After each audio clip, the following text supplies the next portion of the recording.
Bonsoir et merci d'être à ce rendez-vous pour passer en revue les principales informations de ce jour.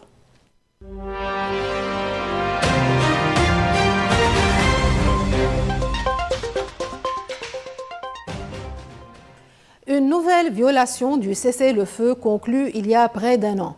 Une incursion israélienne a coûté la vie à un employé municipal dans le village de Blida au Liban Sud et Beyrouth dénonce une atteinte grave à la souveraineté libanaise tandis que l'armée israélienne affirme avoir visé une infrastructure du Hezbollah.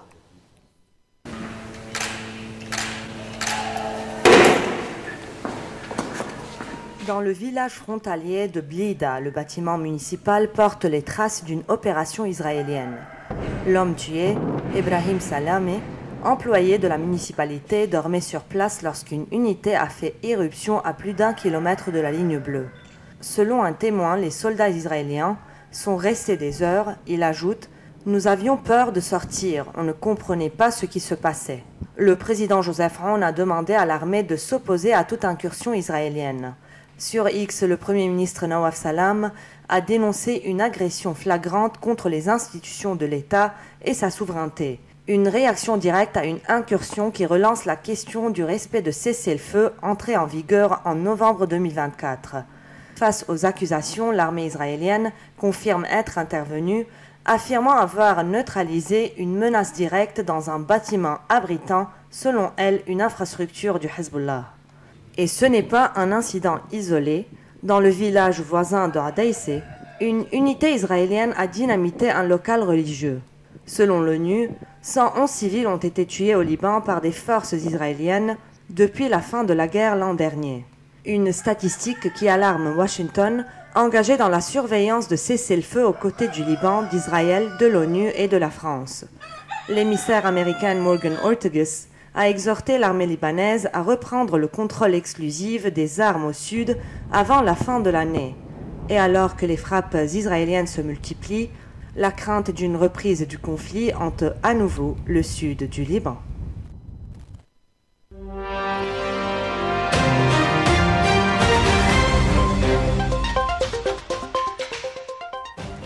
Après 6 ans de tensions et une guerre commerciale aux conséquences mondiales, Donald Trump et Xi Jinping affichent un rapprochement à Busan, en Corée du Sud. Les deux dirigeants ont annoncé une série d'accords destinés à apaiser leurs conflits économiques, notamment sur les terres rares, le soja et les droits de douane liés au fentanyl. Une trêve essentielle pour les marchés internationaux, mais qui laisse subsister de nombreuses sources de friction. Sourire, poignée de main et un message clair. Baisser la tension entre les deux plus grandes puissances économiques de la planète. Donald Trump parle d'un grand succès et annonce plusieurs concessions commerciales obtenues de Pékin. Première avancée majeure, un accord d'1 an sur les terres rares, ressources stratégiques dominées par la Chine, mais essentielles pour l'industrie américaine. Pékin suspend ses restrictions à l'exportation, mesure confirmée par le ministère chinois du Commerce. Washington réduit parallèlement de moitié certains droits de douane liés au fentanyl, l'opioïde qui fait rage aux États-Unis. Et la Chine reprendra massivement ses achats de soja et de produits agricoles américains, une annonce politique importante pour l'électorat de Donald Trump. Pékin pourrait même importer du pétrole et du gaz de l'Alaska. Un levier économique majeur alors que les chaînes d'approvisionnement mondiales restent fragiles. Pour Xi Jinping, il s'agit surtout de stabiliser la relation sans pour autant renoncer aux ambitions chinoises. Mais cette trêve ne fait pas oublier les sujets qui fâchent. L'industrialisation américaine, la technologie, le rapprochement Pékin-Moscou.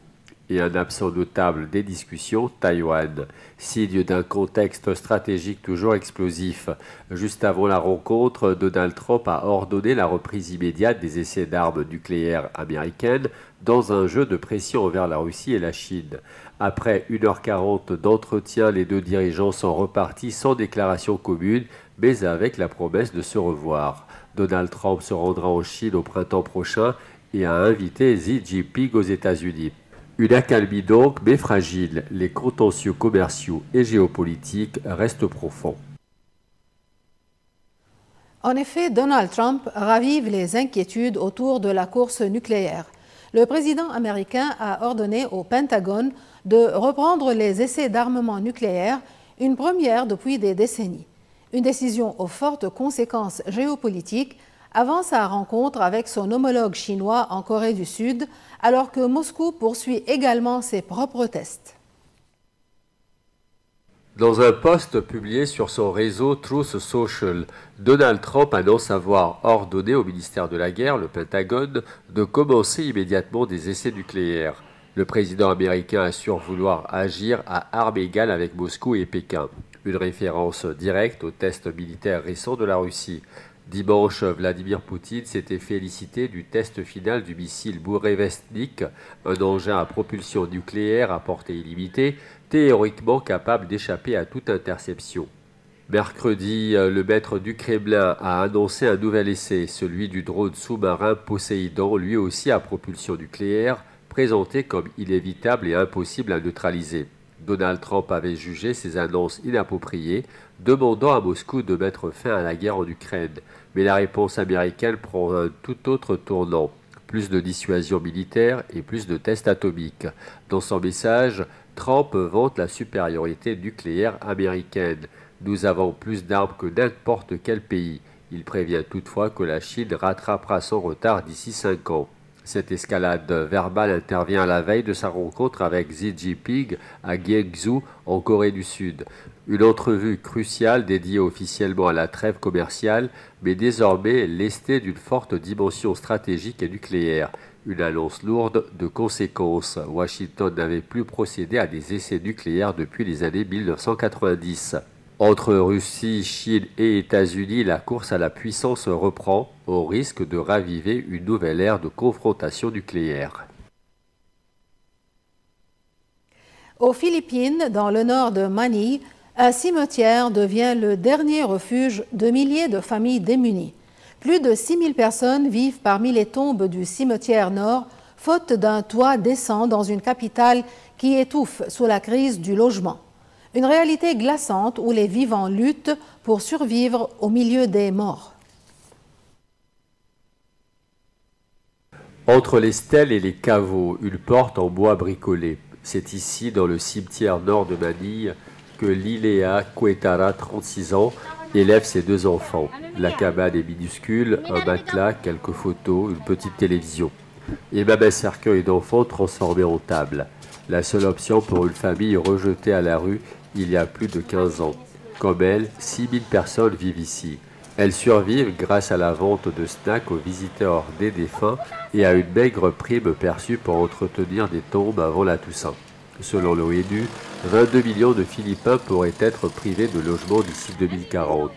Une urgence sociale qui se lit dans le regard de Priscilla Moine, 51 ans. Née dans le cimetière, elle y a élevé ses enfants et espère y rester. Mais la menace plane. Chaque année, les autorités lancent des ordres de démolition. Ici, quand des bulldozers approchent, on cache ses biens dans un autre tombeau pour sauver l'essentiel. Au fil des générations, cette occupation s'est étendue. Les organisations locales dénoncent une pauvreté héritée et une absence de relogement durable. Pourtant, la mairie rappelle, c'est un cimetière, il est pour les morts, pas pour les vivants. Les gardiens de tombes sont tolérés, mais sans garantie pour l'avenir. Dans cette cité des morts, les rêves restent pourtant bien vivants. La fille de Laïléa, 6 ans, dessine sans cesse des maisons sur les murs de fortune du tombeau familial. Et voici une note un peu plus joyeuse. En Irlande du Nord, un artisan pas comme les autres fait vibrer la tradition du haut de ses 90 ans. Ancien professeur de menuiserie, Noel Anderson s'est découvert sur le tard une passion, fabriquer des harpes, l'instrument symbole de l'âme irlandaise. Une histoire inspirante entre savoir-faire, musique et joie de vivre. À Strabane, dans le comté de Tyrone, les journées de Noel Anderson ne ressemblent à aucune retraite paisible. À presque 90 ans, cet Irlandais au sourire généreux consacre son temps à faire résonner la tradition. Noel affirme « Mon âge n'a aucune importance. Parfois je travaille 10 minutes, parfois 10 heures. » Ancien professeur de menuiserie, il se lance à 82 ans pour aider un ami. Mais quelques copeaux de bois suffisent pour qu'une passion naisse. Aujourd'hui, son garage est devenu un atelier de luthier. Déjà 18 harpes sont sorties de ses mains expertes et toutes ont été offertes. La harpe, symbole historique de l'Irlande, figure sur les armoiries et les monnaies du pays. Mais elle est moins jouée aujourd'hui que le violon ou la cornemuse. Pour la fabriquer, Noël ne compte pas ses heures, mais en tasses de thé. Pour une grande harpe, au moins 800 tasses, dit-il. Cet artisan ne joue pourtant aucune note, mais il aime le son du bois qu'il choisit avec soin. Frêne, chêne et parfois épicéa pour la caisse de résonance. Désormais, il travaille sur un modèle d'exception, la reproduction d'une harpe du maître John Egan, référence du 19e siècle. Dans un métier qui se fait rare, Noël espère ne pas rester le dernier à faire chanter ses instruments mythiques. C'est ici que s'achève notre journal. Pour plus d'actualités, suivez-nous sur nos réseaux sociaux francophones. Merci et bonsoir.